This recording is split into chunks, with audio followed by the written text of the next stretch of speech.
कार्य आमठारु आरंभ करिबु आम विद्यालय घर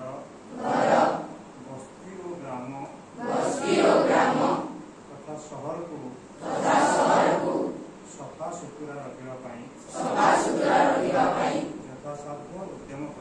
यथासाध्य उद्यम करिबु आमे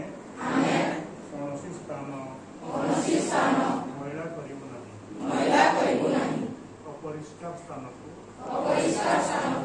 आमे निजे एवं अन्यर साहाय्य सफा करिबु स्वच्छ और सुस्थ परिवेश वर्तमान आमर मूल लक्ष्य आमे दृढ़तार सह परिवार की स्वच्छता आम